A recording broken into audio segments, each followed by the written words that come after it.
An event of this magnitude, they offer what's called prop bets. And you, Nate Diaz, are part of a prop bet. This is a real prop bet on Bovada.com. Will Nate Diaz walk out with Floyd Mayweather to the ring?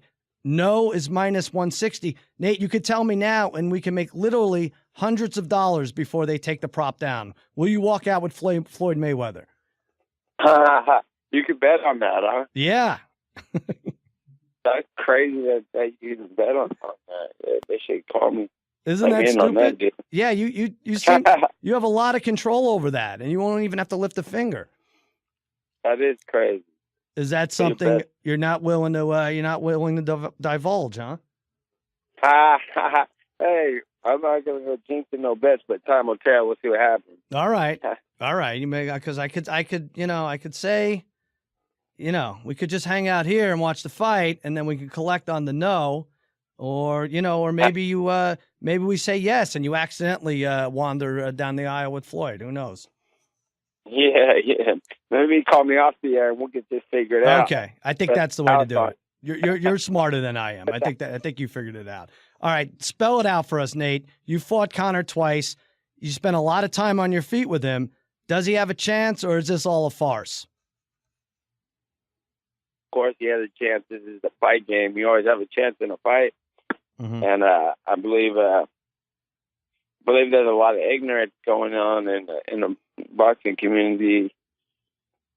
Everybody's dissing Conor and saying he doesn't have a chance and this and that, and they're over talking, saying stuff like they all think they could beat him once he fight Mayweather, and I think he has a great chance. Really? And, all right. And I spar with top pros in the fight game, the best pros in the world, and we've done better than a lot of them.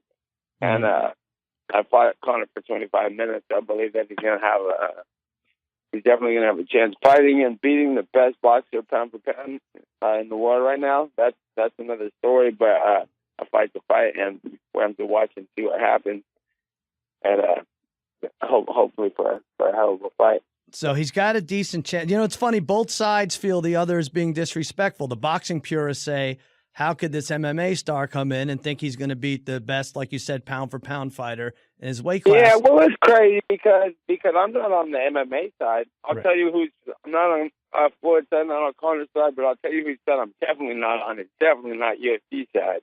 You know what I'm saying? And the boxers, every fucking pro boxer wants some say in something, and they have all this criticism. And I think it's a better opinion.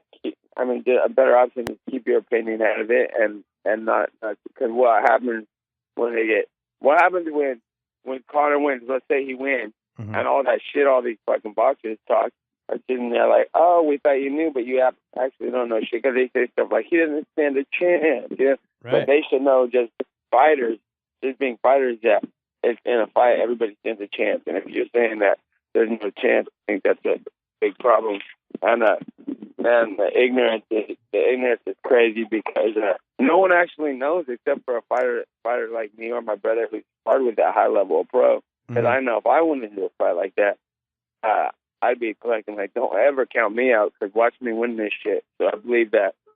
Right. I believe that he's got, just the more people talking like that gives him more of a chance of doing well and more motivation. So that makes things more entertaining, more interesting, and if people start looking at the fight like that, they're in for a better night, I believe. Yeah, I didn't think of that. Like, people are fueling the fire. The more naysayers there are, that Conor is going to feed off of that, because the more people don't want it, the more people say they don't have a chance, is the more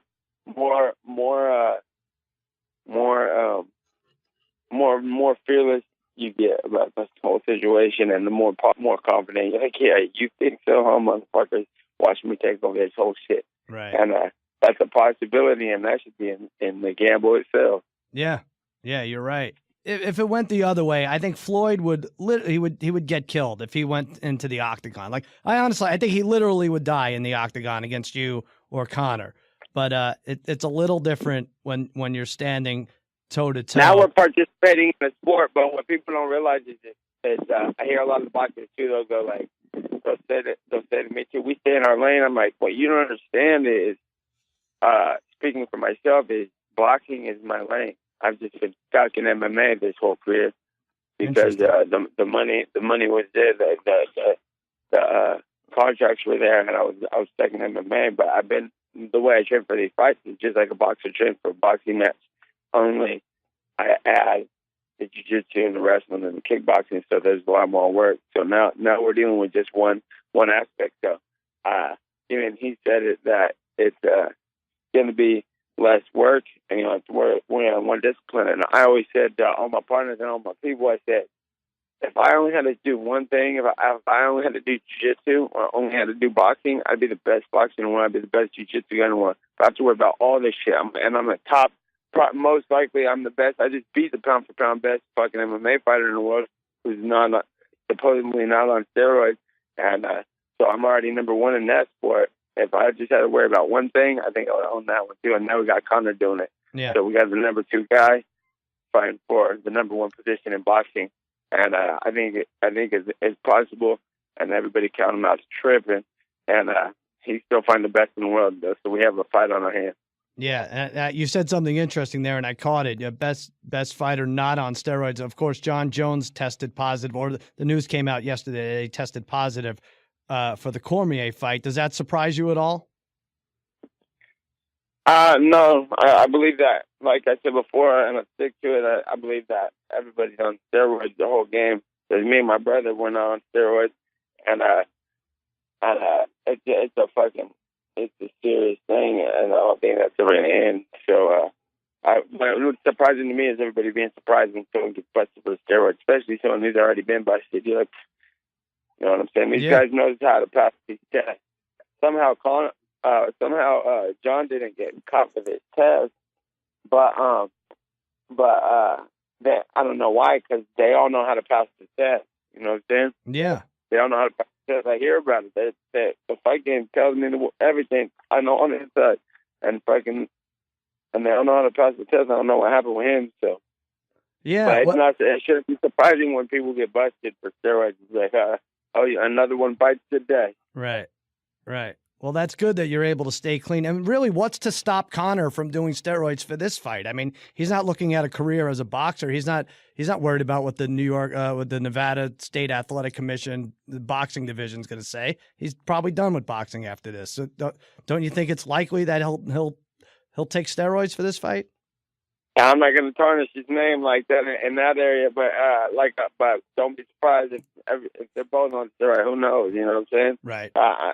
I'm not the one to call that, even though I called it from the beginning that they're all on fucking steroids. Mm-hmm. I got but I ain't singling nobody. But I'm not singling nobody out. You know what I'm saying? No, I hear you. Paulie Malignaggi. Now let's signal somebody out now, though. Paulie Malignaggi, Conor's former sparring partner, is in the news bad-mouthing the McGregor camp. You don't agree with how outspoken he's been, correct? Oh, no, he's doing his thing. Whatever happened with the little drama case, he's cutting on news, a lot of buzz, and putting his name out there and getting the attention, probably more attention than he's ever had in his boxing career. Right. You know what I'm saying? That's what the thing about MMA is. The money was in boxing because the sport's been around so long and the money had to be there, and everybody can't. After a while, people get the gimmick. They're like, hold on, there's a lot of money being made. We all need to get paid. So, but the exposure and the marketing and all the stuff that the MMA's got beats everything. I think every sport. I think we're the most popular people in the world. Right. But what's keeping us from being the most popular people in the world is the lack of financials. You know, I think this is coming to a change in the sport where all the boxers are realizing. I noticed that's what I'm saying about the boxers are all talking about how shitty Conor's been doing all these things, and they keep going on it because it's the most exposure they've gotten in their whole careers. You know, they talk about one thing and now they're getting tweeted, they're getting following, everybody's asking them more questions, and it's all from the MMA side. It's building their popularity. So I think that's what's happening with Paulie Malignaggi. And he's like, okay, well, this is an opening for me, and he took it. So I think he's doing a good job on that part. Yeah, and then he gets to call the fight. It's going to be interesting. or just when he fights anybody in the future now, everybody knows him as the guy. You know, you're the guy who was fucking it, so now everybody wants to see what's his deal now, and then that builds up maybe a fight later between them. Who knows?